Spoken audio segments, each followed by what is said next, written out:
आज ये जो आप सैलाब की सूरत हाल देख रहे हैं, वो मंजर देखा है आपने? वो अगर आपने मंजर देखा है तो इसे क़यामत सुगरा का नाम दे सकते हैं। क़यामत खेज तबाही है। लोग चीखे मार मार के रो रहे हैं और उनका कोई पुरसाने हाल नहीं है। उन बेचारों को कोई इमदाद पहुंच रही है, लेकिन जिस तरह पहुंचनी चाहिए वो नहीं पहुंच रही। और लाखों एकड़ जमीन पे जो जरी जमीन थी वो तबाह बर्बाद हो चुकी है। मुझे बताइए कि आप अपने ज़मीर से फैसला करके बताना है आपने।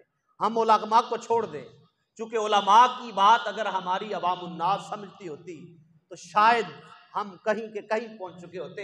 सिर्फ फैसला आप कर लें, क्या हमसे अल्लाह राजी है? सिर्फ ये फैसला कर लें, क्या अल्लाह हमसे राजी है? सिर्फ याद रख लें, कौन डूबे हैं? वोट लेने वाले नहीं डूबे, वोट लेने वाले नहीं डूबे, सिर्फ वोट देने वाले डूबे। जो उनकी बड़ी गाड़ियों के साथ भागने वाले थे ना, वही डूबे। और वो चूंकि वो तो उन इलाकों में रहते नहीं है ना, अगर वो रहें भी तो वो इस्लामाबाद, लाहौर, बड़े बड़े मेन सिटीज में रहते हैं।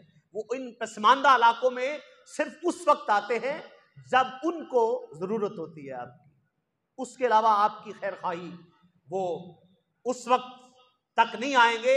आपकी जान जाती है तो जाए। सिर्फ देने वाले मर रहे हैं, लेने वाले नहीं मर रहे।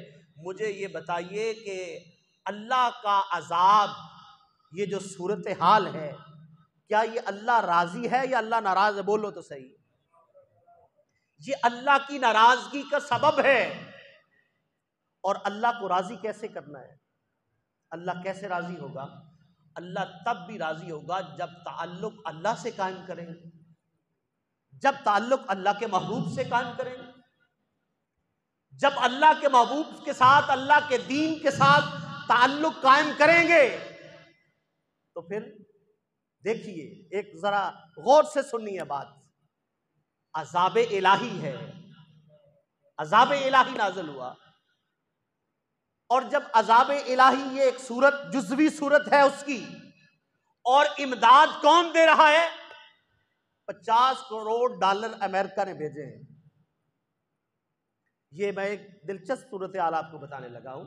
आज ही मैंने सुना है 50 करोड़ डॉलर आपके सैलाब की इमदाद के लिए किसने भेजे हैं? यहूदियों ने, ईसाइयों ने।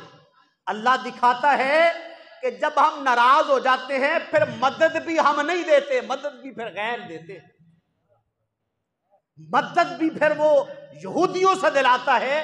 नाराजगी का अल्लाह का ये सबब है। लेकिन फिर भी हम अल्लाह को राजी करने के लिए कभी भी तैयार नहीं होते। अगर आज हमारे भाई इस मुसीबत में मुब्तला हैं, हम तो उनके लिए यकीनन दुआगो हैं कि अल्लाह उनको इससे नजात अता फरमाए। लेकिन ये सब कुछ जो है, ये सिर्फ और सिर्फ हमारे अपने ज़ाती आमाल के सबब है। जब मस्जिदें नमाजियों से खाली हो जाएंगी, जब कुरान मजीद बतौर सवाब ग़िलाफ़ चढ़ाकर अलमारियों में सजा दिए जाएंगे। और एक आपको ये मैं सादा सी बात बताऊं, कोई इसको तनकीद ना समझे, जब मुख्तसर इस्लाम की बात की जाए और इस्लाम को नाफिज न किया जाए, उसकी सादा सी मिसाल ये, हमारे यहाँ एक रवाज है। वो रवाज क्या है कि हम जब दुल्हन की रुखसती करते हैं, दुल्हन जब घर से रुखसती होती है दुल्हन की, हमारे मुसलमानों में रवाज क्या है?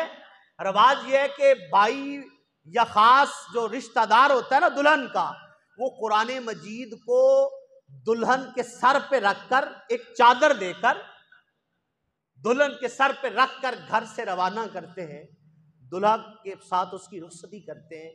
इसे क्या कहते हैं? बोलिए। इसको कहते हैं इस्लामी टच। इसे क्या कहते हैं? इस्लामी टच। कि तुमने ज़हन में बस ये समझा कि ये दुल्हन के सर पे कर दिया तो दुल्हन क्या है? महफूज हो गई। नहीं, मेरे रब ने इसको सिर्फ सरों पे करने के लिए नहीं आया, ये इस दिल के अंदर समाने के लिए आया।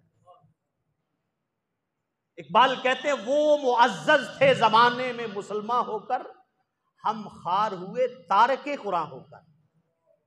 हम जो आज खार है ना, जिल्लत और खारी का ये सबब है, वो सिर्फ और सिर्फ ये है कि हमने कुरान को सिर्फ सहीफा ए सवाब समझ लिया, इसको सहीफा इनकलाब नहीं समझा। और जब ये मिल्लत इस्लामिया जो है इस कुरान को सहीफा इनकलाब समझेगी, उस वक्त ही पाकिस्तान में इनकलाब आए।